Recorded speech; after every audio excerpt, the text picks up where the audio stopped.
8h36, notre invité ce matin, Jean-Luc Mélenchon. Bonjour. Bonjour. C'est un peu votre grande rentrée radio-télé, Jean-Luc Mélenchon. Dites-moi, la Syrie, comment regardez-vous ce qui se passe en Syrie?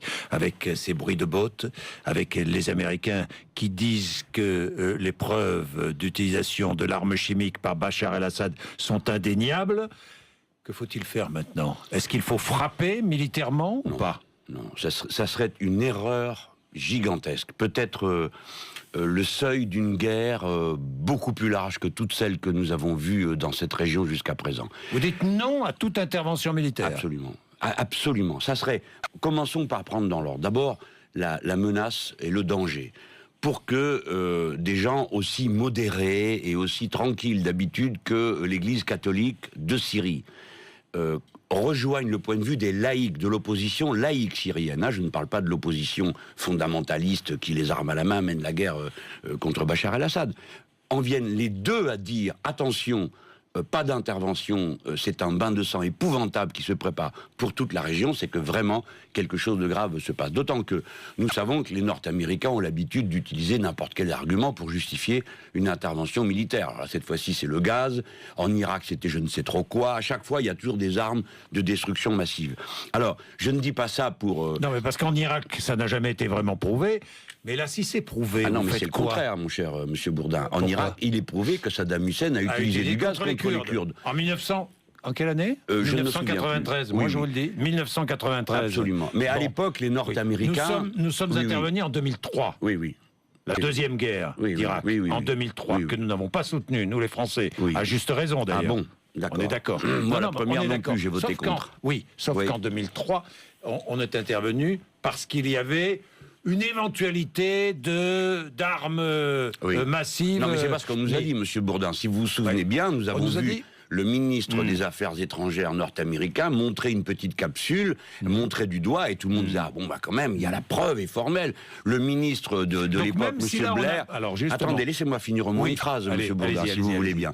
Monsieur Blair nous avait dit, nous avons la preuve d'armes de destruction massive, jusqu'à ce qu'un de ses agents dise, mais c'est pas vrai, nous avons la preuve du contraire. Donc là, ce que je dis, je ne me prononce pas sur le fait de savoir qui utilise quoi. Je veux juste vous faire remarquer, monsieur Bourdin, et à travers vous, ceux qui nous écoutent, que prenez tous le temps du sang-froid.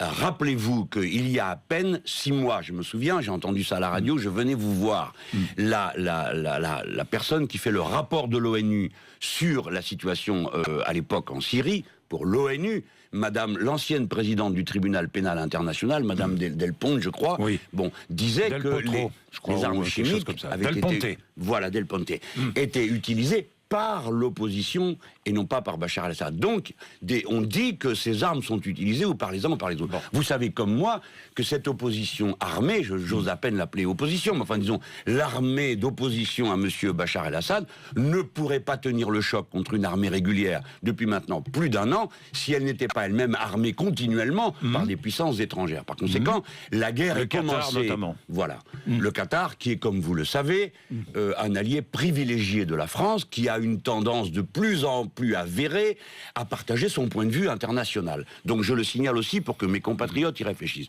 La guerre serait une erreur totale. Même s'il est prouvé, si l'ONU prouve que l'utilisation de l'arme chimique a été faite par Bachar el-Assad. Oui, bien sûr.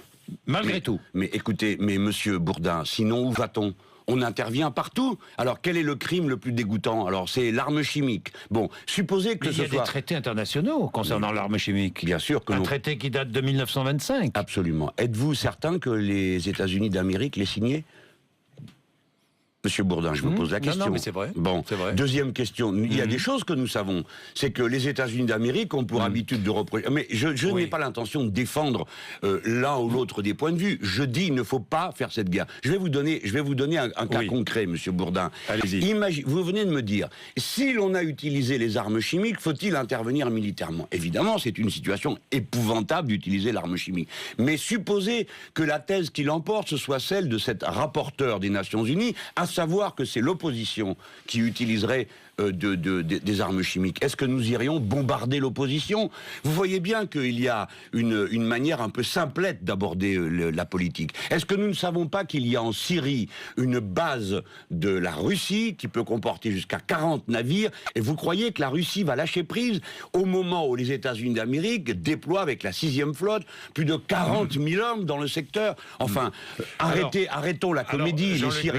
Les Syriens sont un prétexte pour les uns et pour les autres, un jeu de dominos dans lequel le Qatar d'un côté a les doigts, les États-Unis d'Amérique, la Russie et bien d'autres. Donc j'adjure que l'on garde son sang-froid et que l'on préfère les solutions politiques aux solutions de guerre. Qui se trouve mieux depuis qu'on a tout cassé en Libye? Dites-moi, monsieur Bourdin. Nous sommes des suiveurs dans cette affaire ou pas? Totalement. Nous sommes des suiveurs depuis des mois, et pour nous donner de la contenance, de temps à autre, nous aboyons plus fort que le reste de la meute, en nous mettant devant, pour demander que je ne sais pas où Laurent Fabius veut aller de cette manière-là. De quoi s'agit-il? Quel genre d'intervention militaire souhaite-t-il? Pour quelles raisons? Avec quels objectifs? Qu'est-ce que c'est que cette histoire? Que demandez-vous? Je ne sais pas, moi, une réunion, Laurent Fabius devant l'Assemblée nationale, réunion de la Commission des Affaires étrangères, qu'est-ce que vous demandez? Une consultation des Français?